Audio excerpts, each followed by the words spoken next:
Hello everyone, it's me Uncle John. Today I am going to read Harry Potter and the Sorcerer's Stone, Chapter 13, Nicholas Flamel, page 215 to 217. Dumbledore had convinced Harry not to go looking for the Mirror of Rise again, and for the rest of the Christmas holidays, the invisibility cloak stayed folded at the bottom of his trunk. Harry wished he could forget what he had seen in the mirror as easily, but he couldn't. He started having nightmares. Over and over again, he dreamed about his parents disappearing in a flash of green light, while a high voice cackled with laughter. You see, Dumbledore was right. That mirror could drive you mad, said Ron, when Harry told him about these dreams. Hermione, who came back the day before term started, took a different view of things.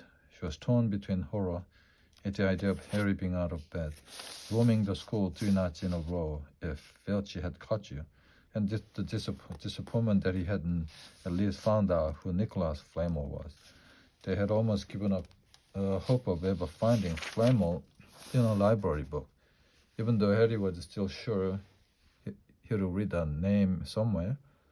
When term had started, they were back to skimming through books for 10 minutes.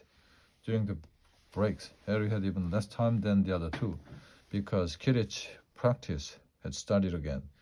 Wood was working the team harder than ever. Even the endless rain that had replaced the snow couldn't dampen his spirit. The Weasleys complained that Wood was becoming a fanatic, but Harry was on Wood's side. If they won their next match against Hufflepuff, they would overtake Slytherin in the house championship for the first time in 7 years. Quite apart from wanting to win, Harry found that he had fewer nightmares when he was tired out after training. Then during one particularly wet and muddy practice session, Wood gave the team a bit of bad news. He had just gotten very angry with the Weasleys, who kept dry bombing each other and pretending to fall off the brooms. Will you stop messing around, he yelled. That's exactly the sort of thing that'll lose us the match. Snape's refereeing this time, and he'll be looking for any excuse to knock points off Gryffindor. George Weasley really did fall off his broom at these words. Snape's refereeing, he spluttered through a mouthful of mud. When is he ever refereed a Quidditch match? It's not going to be fair if we might overtake Slytherin.